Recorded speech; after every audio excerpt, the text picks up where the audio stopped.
दशरथ महल श्री अयोध्या जी में कनक भवन एवं हनुमानगढ़ी के बीच में एक आश्रम है जिसे बड़ी जगह अथवा दशरथ महल के नाम से जाना जाता है। काफी पहले वहाँ एक संत रहा करते थे जिनका नाम था श्री राम प्रसाद जी। उस समय अयोध्या जी में इतनी भीड़ भाड़ नहीं होती थी, ज्यादा लोग नहीं आते थे। श्री राम प्रसाद जी ही उस समय बड़ी जगह के कर्ता धर्ता थे। वहाँ बड़ी जगह में मंदिर है जिसमें पत्नियों सहित चारों भाई श्री राम, श्री लक्ष्मण, श्री भरत एवं श्री शत्रुघ्न जी एवं हनुमान जी की सेवा होती है। चूँकि सब के सब फक्कड़ संत थे तो नित्य मंदिर में जो भी थोड़ा बहुत चढ़ावा आता था उसी से मंदिर एवं आश्रम का खर्च चला करता था। प्रतिदिन मंदिर में आने वाला सारा चढ़ावा एक बनिए को, जिसका नाम था पलटू बनिया, भिजवाया जाता था। उसी धन से थोड़ा बहुत जो भी राशन आता था उसी का भोग प्रसाद बनकर भगवान को भोग लगता था और जो भी संत आश्रम में रहते थे वे खाते थे। एक बार प्रभु की ऐसी लीला हुई कि मंदिर में कुछ चढ़ावा आया ही नहीं। अब इन साधुओं के पास कुछ जोड़ा गांठा तो था नहीं, तो क्या किया जाए। कोई उपाय न देखकर श्री राम प्रसाद जी ने 2 साधुओं को पलटू बनिया के पास भेज के कहलवाया कि भैया आज तो कुछ चढ़ावा आया नहीं है, अतः थोड़ा सा राशन उधार दे दो, कम से कम भगवान को भोग तो लग ही जाए। पलटू बनिया ने जब ये सुना तो उसने ये कहकर मना कर दिया कि मेरा और महंत जी का लेना देना तो नकद का है, मैं उधार में कुछ नहीं दे पाऊंगा। श्री राम प्रसाद जी को जब यह पता चला तो जैसी भगवान की इच्छा कहकर उन्होंने भगवान को उस दिन जल का ही भोग लगा दिया। सारे साधु भी जल पी के रह गए।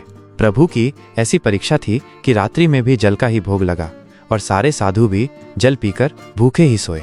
वहां मंदिर में नियम था कि शयन कराते समय भगवान को एक बड़ा सुंदर पीताम्बर ओढ़ाया जाता था तथा शयन आरती के बाद श्री राम प्रसाद जी नित्य करीब 1 घंटा बैठकर भगवान को भजन सुनाते थे। पूरे दिन के भूखे राम प्रसाद जी बैठे भजन गाते रहे और नियम पूरा करके सोने चले गए।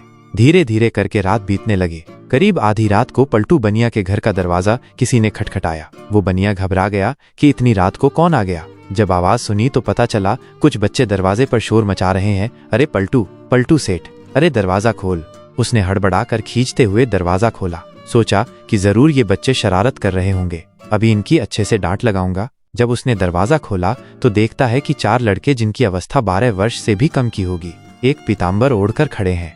चारों लड़के एक ही पीताम्बर ओढ़े थे।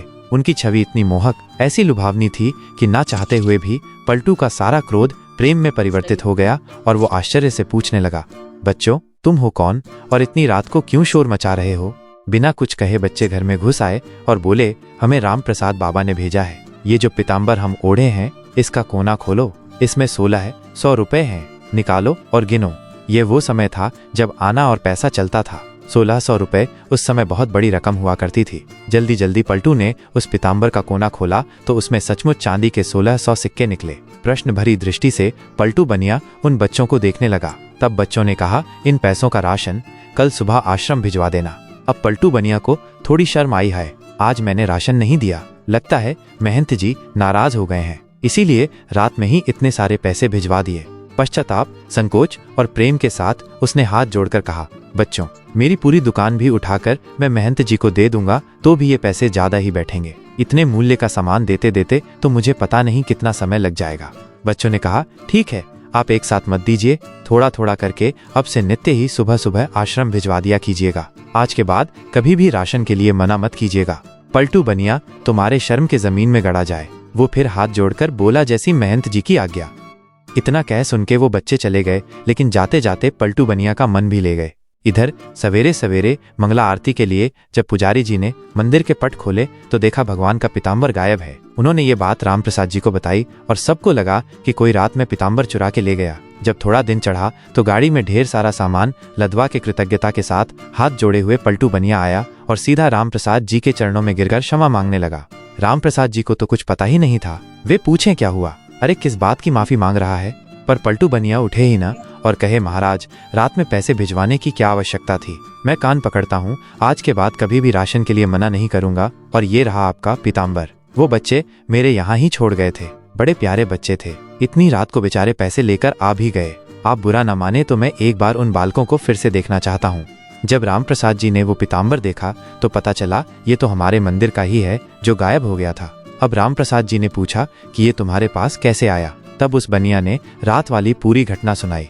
अब तो राम प्रसाद जी भागे जल्दी से और सीधा मंदिर जाकर भगवान के पैरों में पड़कर रोने लगे कि हे भक्तवत्सल, मेरे कारण आपको आधी रात में इतना कष्ट उठाना पड़ा और कष्ट उठाया सो उठाया, मैंने जीवन भर आपकी सेवा की, मुझे तो दर्शन न हुआ और इस बनिए को आधी रात में दर्शन देने पहुंच गए।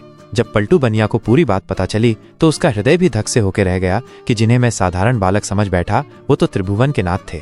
अरे मैं तो चरण भी न छू पाया। अब तो वो दोनों ही लोग बैठकर रोए। इसके बाद कभी भी आश्रम में राशन की कमी नहीं हुई। आज तक वहाँ संत सेवा होती आ रही है। इस घटना के बाद ही पलटू बनिया को वैराग्य हो गया और ये पलटू बनिया ही बाद में श्री पलटूदास जी के नाम से विख्यात हुए। श्री राम प्रसाद जी की व्याकुलता उस दिन हर क्षण के साथ बढ़ती ही जाए और रात में शयन के समय जब वे भजन गाने बैठे तो मूर्छित होकर गिर गए। संसार के लिए तो वे मूर्छित थे, किंतु मूर्छावस्था में ही उन्हें पत्नियों सहित चारों भाइयों का दर्शन हुआ और उसी दर्शन में श्री जानकी जी ने उनके आंसू पोंछे तथा अपनी उंगली से इनके माथे पर बिंदी लगाई, जिसे फिर सदैव इन्होंने अपने मस्तक पर धारण करके रखा। उसी के बाद से इनके आश्रम में बिंदी वाले तिलक का प्रचलन हुआ। जय श्री सीताराम।